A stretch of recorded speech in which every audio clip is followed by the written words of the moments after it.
Isn't it infuriating when you're talking to someone about something you find deeply fascinating and they hit you with the phrase, "It's not that deep"? There has been an awful lot of discussion about this phrase online. To some, it is a helpful reminder meant to reel in our tendency for pointless rumination. And to others, it is a herald of anti-intellectualism and the death of critical thought. And as we'll see, both of these positions have something to them. My name is Joe Foley, and this is Unsolicited Advice. 1. It's not that deep. When I've been observing the discourse around people arguing what is not that deep and what is genuinely that deep, I've noticed that oftentimes we switch between two distinct uses of the phrase, "it's not that deep." And this is important to pry apart if we're going to get a clear view of the discussion. Sometimes people apply "it's not that deep" to our emotions and our behavior. Say I was getting really het up about some unkind thing someone said to me, well then a friend might tell me it's not that deep, meaning that it's just not worth worrying about. Here, the implicit meaning is that I am letting the comment get to me far more than is appropriate. It's very similar to saying, "You're blowing this out of proportion." In everyday life, I actually think this may be the more common usage, and it is certainly the one that I hear more in person, though that might be just because I'm a bit dramatic and lots of my friends are. However, I don't think this is the usage that dominates people's discussions about the phrase online. Instead, this more controversial use of "it's not that deep" focuses on the analysis and interpretation of media, literature, or language. It's like that old meme that went around about the curtains just being blue.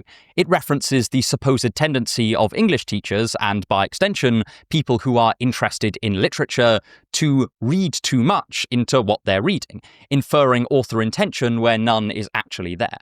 However, people don't just use this phrase concerning literature. I've seen people say "it's not that deep" in response to analysing films or media or even news stories. To give an instance of this usage, in my video on Fahrenheit 451 or 451, I drew a comparison between the philosophy of Beatty, the chief fireman, and one interpretation of the philosopher Thomas Hobbes. Someone might respond by saying that it's just not that deep. Chances are Ray Bradbury did not want to intentionally evoke Hobbesian philosophy in Beatty, and thus I am just reading far too much into the story. Put a pin in this idea of what the author wants to say, as it will become relevant later in the video. So, despite their differences, the thread that runs through both of these uses is that someone is, in some sense, managing to find something where nothing is actually there. They are gazing into a puddle as if it were a deep well. In the case of emotional usage, it is that I am finding something to be upset about when there's nothing actually worth being upset about, and in the literary usage, it's that I am finding supposed depth in the character of Beatty when that was not intended by the author, and so it is not, in that sense, in the story. We'll be focusing on the literary usage in this video, but I just wanted to acknowledge the other sense of the phrase, since they are ultimately quite connected. I spend a lot of time on this channel analysing literature that I love, so it won't surprise you to learn that I ultimately do disagree with most of the time people say "it's not that deep." For reasons we'll come onto later in the video, I quite often do think that literature has depths worth plunging into, but at the same time, I am sympathetic to the general urge here. Surely we can agree that sometimes we do read too much into some things, and that these things sometimes include literary texts. So, I've been working for a while now on a long analysis of Cormac McCarthy's novel, Blood Meridian. This is a novel absolutely brimming with symbolism, and you could spend years analysing it and still not uncover all the possible depths it has. And yet, you can still read too much into it. Take the following passage, for example. They rode 5 days through desert and mountain and through dusty pueblos, where the populace turned out to see them, their escorts in varied suits of time-worn finery, the prisoners in rags. They'd been given blankets, and squatting by the desert fires at night, sun-blackened and bony and wrapped in these scrapes, they looked like God's profoundest peons. It would not be reading too much into this to say the phrase God's Profoundest Peons connects with the Gnostic themes in McCarthy's novel, where dark perversions of religious imagery are continually invoked and employed to make the world seem like a hostile place where the Christian God has no real power, and to really hammer home the sense that the earth is fallen. However, it would clearly be a stretch to say something like the use of the word road uses homophony to subtly reference the novel that McCarthy would write decades later, called The Road. Likewise, if I said the letter T is used 23 times in this passage, corresponding to Psalm 23, where David walks through the shadow of the valley of death, that also seems a bit suspect. Although it is difficult to come up with exact, universally applicable criteria for when we have read too much into a text, it does seem possible to do so. To that extent, the phrase "it's not that deep" or some equivalent does have a place in our conversations around literature. We'll be exploring that idea of criteria for interpretations for the rest of the video. It's going to be one of our key ideas, so do bear that in mind. But before moving on, just because I love literature doesn't mean I think we can't also hone our critical thinking skills in other ways, which is why I recommend you check out today's sponsor, Brilliant. We all know that studying STEM subjects like maths or science or programming can be incredibly difficult. These can get quite unintuitive rather quickly, which often presents challenges for students. But this is where Brilliant is really helpful. They have courses on a wide range of topics, from programming with functions to probability theory to learning the ins and outs of large language models or classical mechanics, and each one is crafted by award-winning research teams. Additionally, Brilliant's learning is based around you doing exercises, so you can learn by putting the ideas that you're imbibing into practice, which both improves retention and just stops things getting boring. It can also reduce your social media doom scrolling, since with their app, you can complete lessons or exercises on the go rather than spending the afternoon getting involved arguing whether something was that deep on some 300-tweet-long Twitter thread. If you want to improve your own critical thinking skills, you should check out the Logic course on Brilliant, which will let you see a bit of what logic is about, and with even a little bit of logic, the world is a whole lot clearer. A friend of mine also gives his personal recommendation to their calculus puzzles. To learn for free on Brilliant, go to brilliant.org/unsolicited advice, or scan the QR code on screen, or click the link in the description. Brilliant's also giving my viewers 20% off an annual premium subscription, so please do check that out. But anyway, back to the video. However, many have criticized the phrase for being anti-intellectual and just generally encouraging a lack of curiosity towards both literature and the world around us more generally. I do think there's something in this. At its worst, the phrase can be used to just dismiss out of hand any attempts to analyze anything for deeper meaning or deeper significance.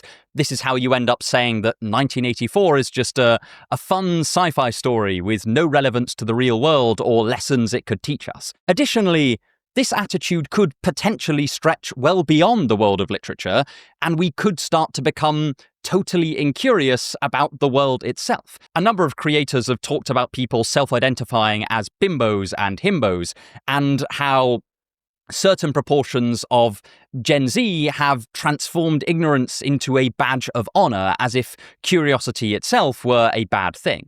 I just don't know how significant of a trend this is, but the phrase "it's not that deep" is sometimes used as this blanket way to dismiss any attempt to put effortful analysis into anything we read, and this is then subtly extended to dismissing the value of critical or effortful thought altogether.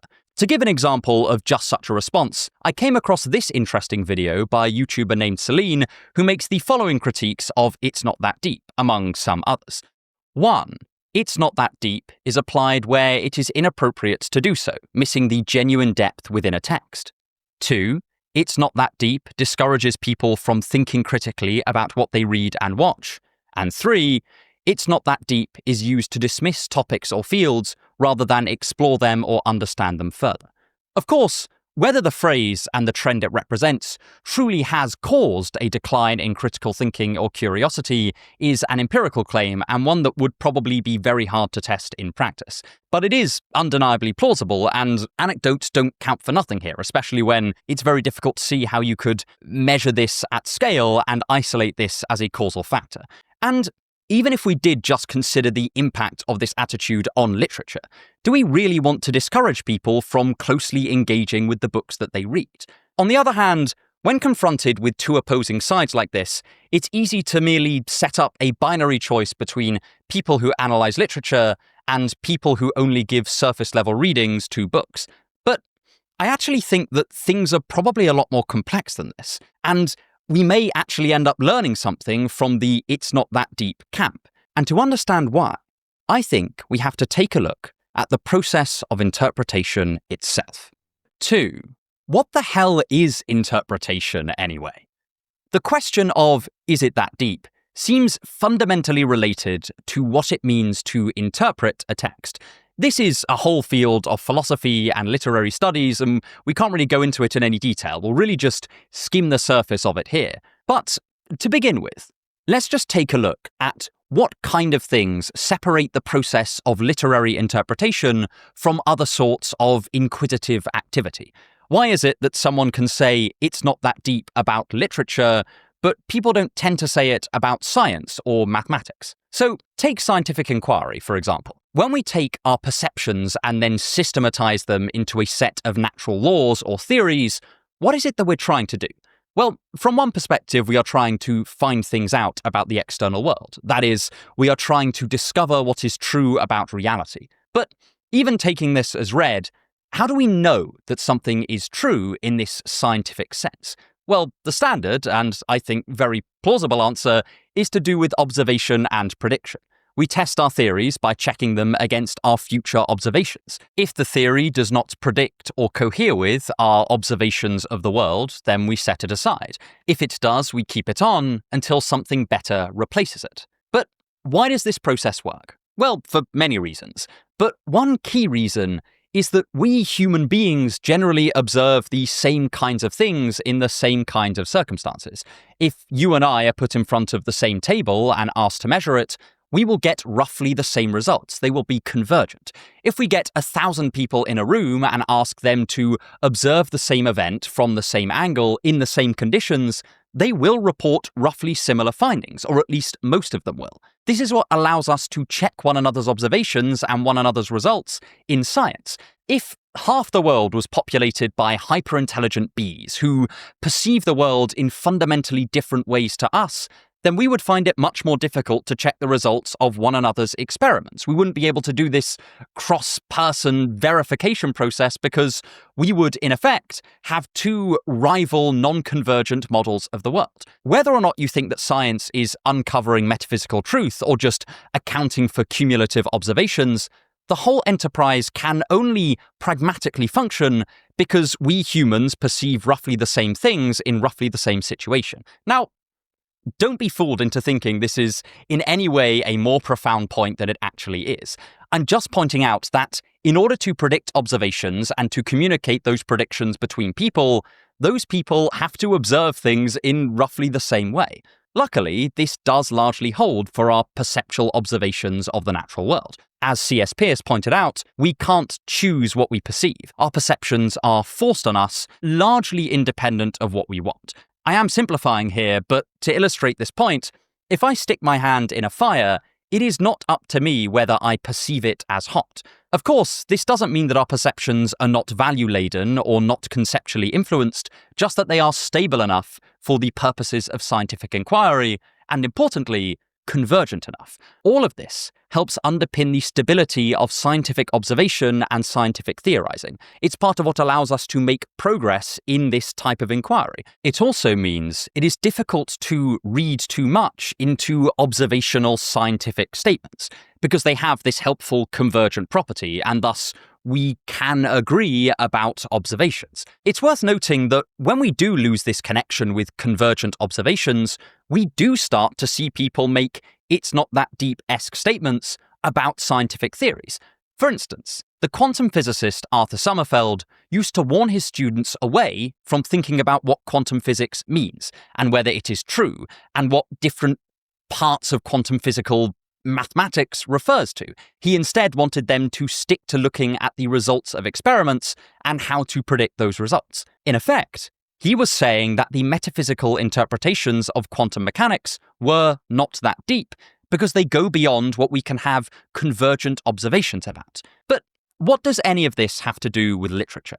Well, one thing that separates interpretations of literature from most scientific inquiry is just how much variation there can be in how we interpret a text. Take something like The Great Gatsby, for example. Two people can read this novel and come away with very different interpretations of it. One person latches onto the connection between money and status.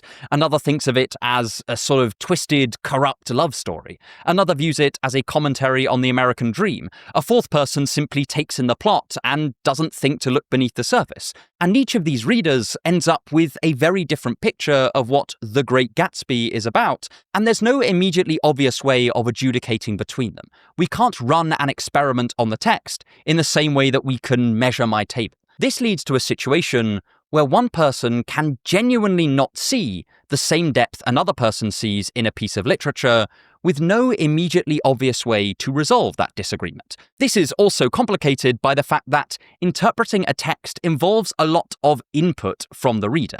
Interpretations are not always obvious from just looking at the literal meaning of a book, especially in more symbolically heavy books like Blood Meridian.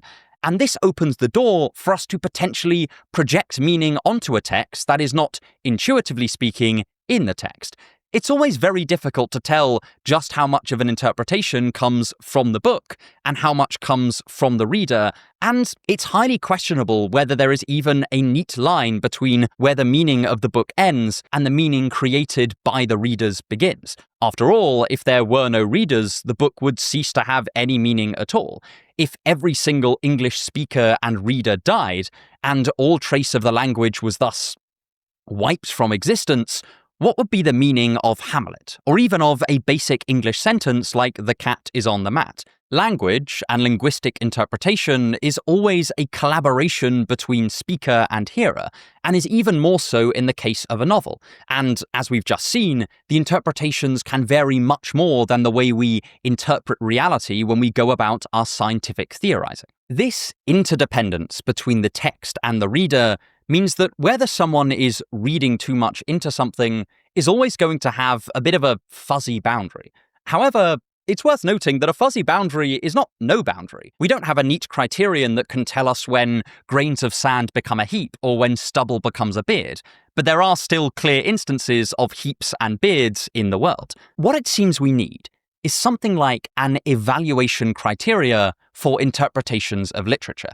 This is notoriously difficult to do, and you could fill libraries with works simply debating what makes a good or bad interpretation of a given book or books themselves. We will explore what these criteria might be in the next section, but here I just want to show the importance of having such a criteria at all. It's also worth noting that I'm not enormously familiar with the literature around hermeneutics here, so I am largely shooting from the hip, as it were. When I have asked people why they agree with the curtains are just blue meme, or why they think it's just not that deep regarding literature, they normally say something like this. The trouble is that in interpretation, anything goes.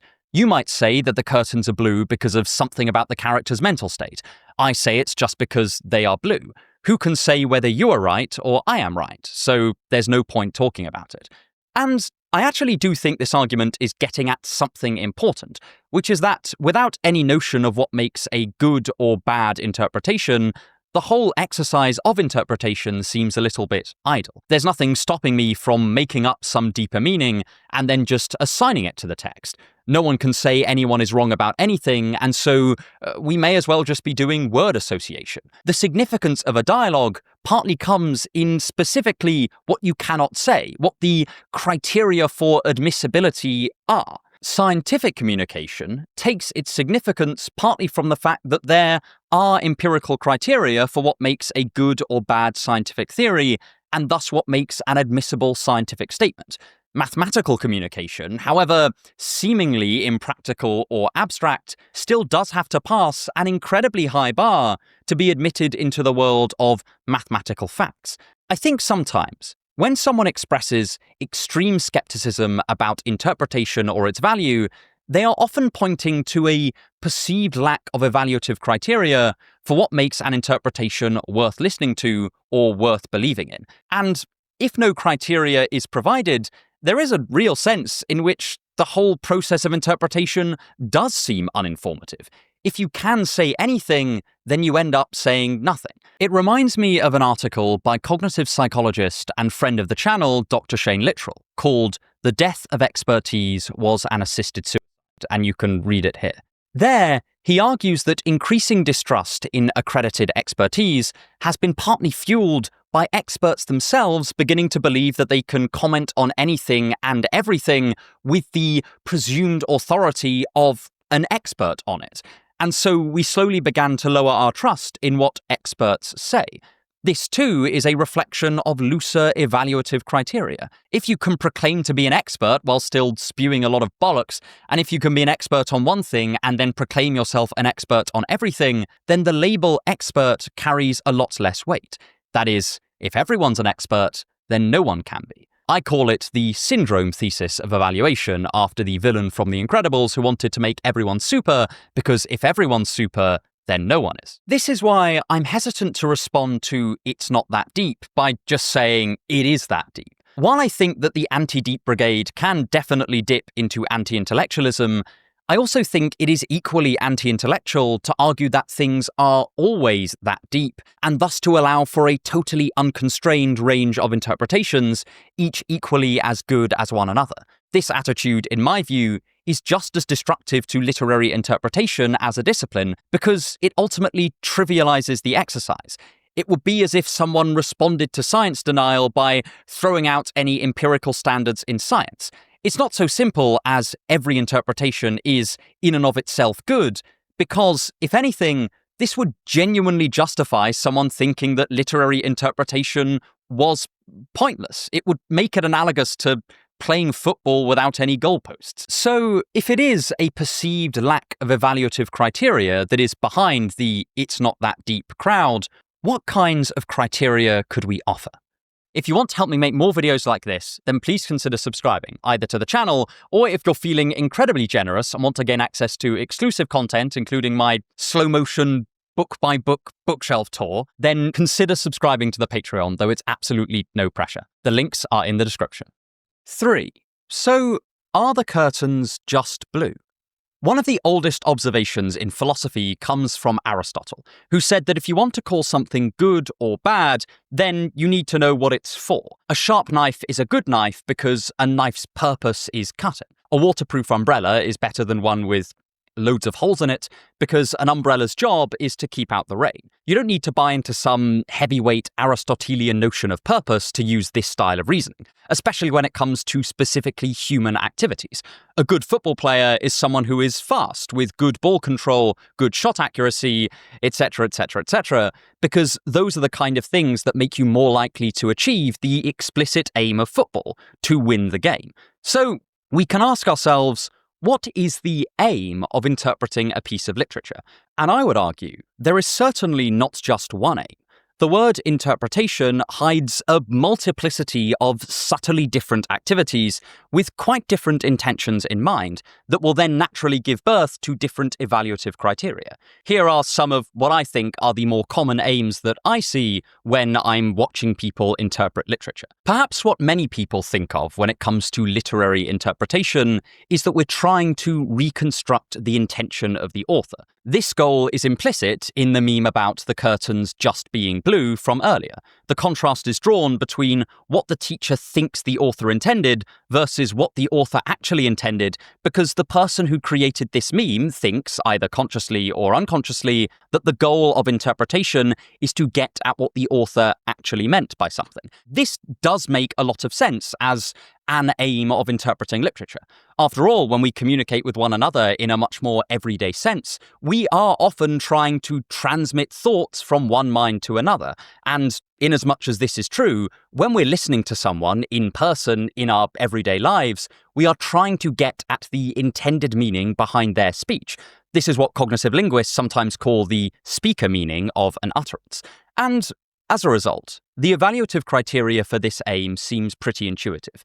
The criteria being, is our analysis or interpretation in line with what we know about the author, and what we can glean about the author's intention from the text itself. Take Steinbeck's The Grapes of Wrath. It is pretty uncontroversial to interpret this as a critique of economic inequality in the early to mid 20th century United States. And this was almost certainly part of Steinbeck's intended meaning for the text, specifically around the Great Depression. The book pulls absolutely no punches in showing the most demoralizing and heart-wrenching aspects of economic deprivation, and it doesn't shy away from demonstrating the heartlessness of bureaucratic banking institutions that oftentimes cause that deprivation. He also said this in his Nobel Prize acceptance speech. Literature was not promulgated by a pale and emasculated critical priesthood seeing their litanies in empty churches, nor is it a game for the cloistered elect, the tin-horn mendicants of low-calorie despair. So, it's fair to say that problems of economic inequality and its relationship to literature were on Steinbeck's mind. This kind of interpretation is also prominently used when interpreting scripture, because a lot of believers are, understandably, highly invested in what God intended with the holy text in question.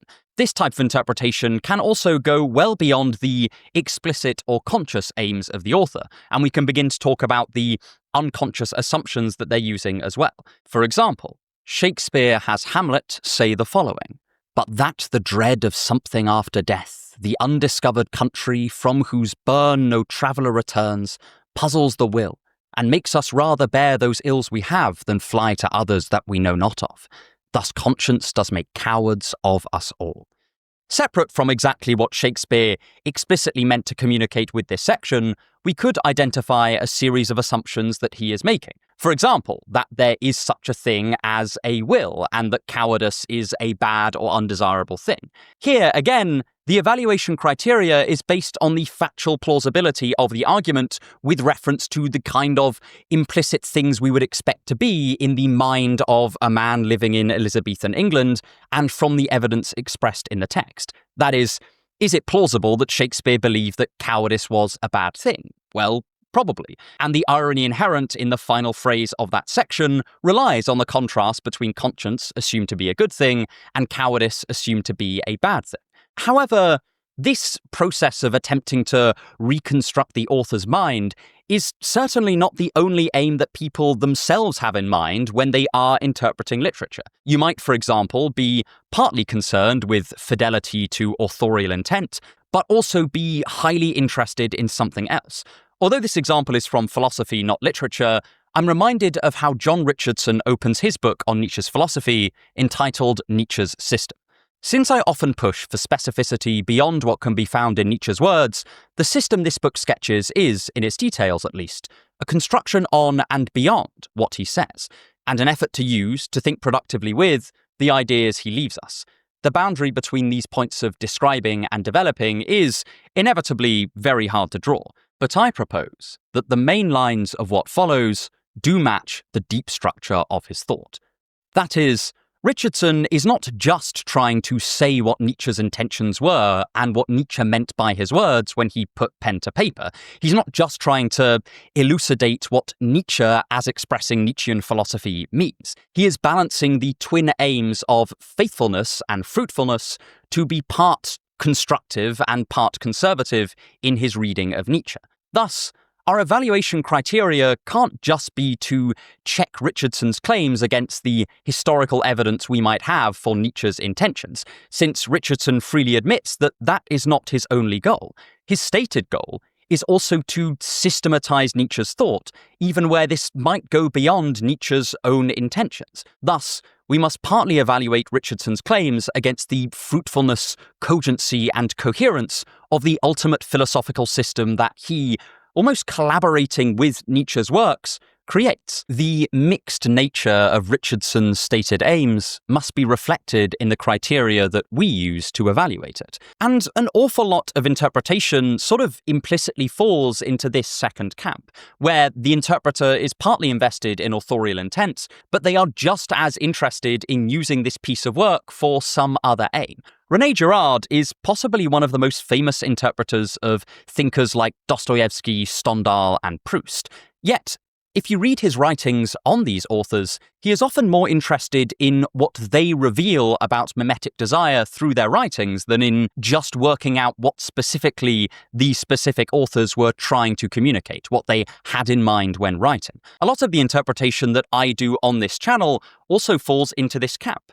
Did Bradbury mean for Beattie to tell us something about the Hobbesian attitude in political philosophy? Well, probably not. But does the attitude of Beattie serve as a good example of the focus on avoiding civil war and civil strife that often influences Hobbes's writings? Well, I would argue that it does, and that acknowledging this makes the experience of reading Fahrenheit 451 that bit richer. A lot of authors actively encourage this constructive aspect to interpretation. For example, Ursula K. Le Guin argues that the endless potential for meaning construction across different readers was what made for great poetry and great poetic fiction. Additionally, you might aim to simply use a given text as a loose jumping-off point for what is primarily your own independent thinking, and thus be largely unconcerned about the official authorial intent. For example, here is a section from Byung-Chul Han's The Burnout Society where he discusses a short book by Kafka. A very cryptic tale, Prometheus.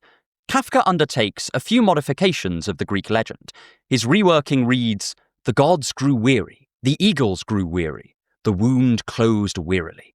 I would subject Kafka's version to further revision and turn it into an intrapsychic scene, the contemporary achievement subject inflicting violence on and waging war with itself. As everyone knows, Prometheus also brought work to mankind when he gave mortals the gift of fire. Today's achievement subject deems itself free when in fact it is bound like Prometheus. The eagle that consumes an ever-regrowing liver can be interpreted as the subject's alter ego. Viewed in this way, the relation between Prometheus and the eagle represents a relation of self-exploitation. Pain of the liver, an organ that cannot actually experience pain, is said to be tiredness. Prometheus, the subject of self-exploitation, has been seized by overwhelming fatigue. Here, Hahn does not primarily concern himself with what Kafka's intentions with the story were. In fact, he doesn't really concern himself with it at all. He is using it as an illustrative example and almost an inspiration for his own thoughts about the achievement society and the achievement subject. It is almost totally irrelevant to Hahn's point whether Kafka himself would have intended his story to be read in this way. This style of interpretation is just far less closely connected with the text, but it does still have evaluative criteria. It's still not a total free-for-all. We can ask questions like, how well does the story actually illustrate the point Hahn is making? Does it illuminate his thought further or obscure it? How good are the thoughts that are sparked in Hahn by this story? There are many, many more uses for interpretation that we could talk about. We could discuss St. John Henry Newman's point that engaging with literature helps fill out your character. Here, interpretation is as much an ethical endeavor as it is an aesthetic or literary one. Some interpret literature as a way to reveal enduring observations about human psychology and the human condition, or even so-called eternal truths. The list could go on and on. But in each case, having a clear aim also gives us a clue as to what the criteria of evaluation ought to be in each act of interpretation. With this in mind, we can see how "it's not that deep" might be best applied. Something is plausibly not that deep when the interpretation goes far beyond what is permissible to say given its aims and thus its evaluative criteria. So if someone genuinely is trying to get at an author's intention and they make a tenuous argument about what that intention might be, then we can genuinely say they might be reading too much into something, and so it genuinely might not be that deep. On the other hand, it makes no sense to respond to Hahn's interpretation of Kafka's story by saying, that's not what Kafka had in mind. He didn't even know the difference between the achievement subject and the obedience subject. I think a lot of the time, "it's not that deep" is used and misused when someone evaluates an interpretation by the wrong criteria. If someone is just not aiming at authorial fidelity, then questioning whether the interpretation represents authorial intent is not a great critique. It would be worth using some other evaluative criteria that better reflects the aims of the interpreter. However, it doesn't help that it's often difficult to work out what exactly the aim of a given act of interpretation is, and interpreters do often swap back and forth between aims within the same interpretation or even within the same essay. I am certainly guilty of this. In my video on 1984, there were some parts, such as the emphasis on the importance of memory and on the terror of surveillance, that were directly informed by Orwell's stated intent with the novel. But there were other parts, like my interpretation of O'Brien as wishing to give up his individuality partly in order to avoid a fear of weakness and death and come closer to something like a Platonic form, that were much less interested in whatever Orwell had in mind when writing this story, and were more interested in crafting a lens through which the book becomes richer and more interesting than without it. Was I reading too much into it? Was it that deep? Well, according to one aim, yes, but according to another aim, no. But don't get me wrong, I'm not letting the "it's not that deep" crowd totally off the hook. Sometimes people advancing the anti-deep position go well beyond simply assuming that the aim of interpretation in a given instance is to discover authorial intent, and into saying that discovering authorial intent is the only worthwhile type and aim of interpretation, as if all of these other aims that we've been talking about are totally pointless. And this is where I really must push back. As we've already illustrated, there is so much more potential in interpreting literature than just this. Think back to the best novel that you've ever read. I would imagine that the engagement was not just trying to unpack what the author meant. If I were to hazard a guess, I would think that it involved a kind of wrestling, for lack of a better word. The author's thoughts melded with your own and battled it out until it was difficult to tell where theirs ended and yours began. And in this wrestling process, you probably had thoughts that you wouldn't have had without the book, but were not entirely in the book either. Whatever value, enjoyment, or meaning that you got out of the text was partly your own creation building on the author. The assumption that all interpretation is trying to uncover the author's intention implies that this wrestling is bad or pointless or undesirable, when I think it's probably one of the most valuable and meaningful parts of reading. I've talked a lot on the channel recently about the concept of depth, and in a prior video, we concluded that part of what makes something deep is the perception that it is inexhaustible, or at the very least difficult to exhaust. A deep novel is deep because it seems like you could read it over and over again and have new and exciting thoughts each and every time. But, of course, if all we're trying to do is work out what the author themselves wanted to say, the meaning must be exhaustible. The author would have had a finite number of intended meanings for each sentence because the human mind has a finite capacity. But then, where does this sense of inexhaustibility, of depth, come from? Well, I would argue it comes from the ability a good book has to pull you into a conversation with itself. It is in the wrestling that we find all of the parts of the novel that seem like they would apply almost uniquely to us. We highlight the aspects that reflect our own intellectual and emotional idiosyncrasies. Way back in late 2023, when I must have had like 2,000 subscribers, I said this about Dostoevsky's Crime and Punishment, and please forgive the audio quality. No one can read Crime and Punishment without learning more about themselves than they bargained for, and this is probably why it is still considered to be one of the greatest novels of all time. The way that each of us can read a truly great book, or any truly brilliant piece of literature, and come away with different interpretations can initially seem like it is a disadvantage of literature. And yeah, it is. So long as we are stuck thinking that it is our job as readers to just work out precisely what the author had in mind with each and every line. While I do think that this conception has its place, I think that if we limit ourselves to it, it demeans our role as readers. It relegates us to the status of passive vessel, there to just receive something from the page.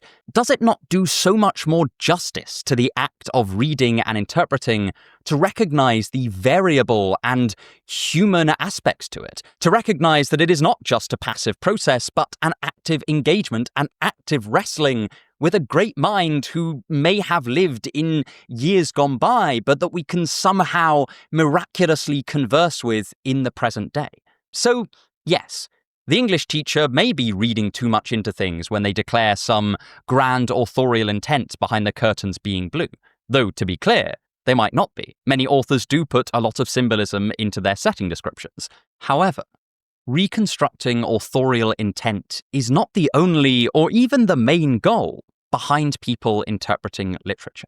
And sure, this might not matter much when it comes to poking a bit of fun at English teachers. Who hasn't done that in secondary school? But if this joke becomes internalized and accepted as proof that interpreting literature is just the domain of the fool, the ivory tower intellectual, or those suffering from artistic diarrhea, then we do something far worse than just disrupt a Year 11 English lesson. We deprive ourselves of a way of engaging with literature. And that, I think, is a far more serious crime. Think back to the best novel that you ever read, the one that sticks with you the most. Imagine if you'd been totally discouraged from analysing it, from engaging with it, from picking it apart and conversing with it. Imagine that you hadn't given it your full attention, but that you'd skimmed it for its main plot points and then thrown it aside. Would it have still had the same impact? I am willing to bet that it wouldn't. That is just what we're doing when we think of interpretation as only limited to working out what the author meant. We lose the ability to let a work become part of you by putting a part of yourself into your reading of it. And once we've lost this ability, will it be easy to get it back? Or will it just fade from view as even a possibility until the idea of enriching your experience of the world through literature becomes something unthinkable, a kind of alien methodology that just never enters back into our awareness, as lost as the semi-mythical memories of those who passed down Homer's oral poetry for hundreds of years, or the teleologically infused standpoint of the wandering desert fathers who saw the whole world through the lens of their faith at every second of every day. I am anxious that we do not lose sight of the value of interpretation, because once it drifts out of view, I think we may forget to look for it again. And if you need convincing that that would be a loss, let me implore you again to recall your favorite book. But if you do want to see more on the value of literature, then please check out this video where I give a pretty no-nonsense argument for why I think that you should read novels. Thank you so much for watching, and have a wonderful day.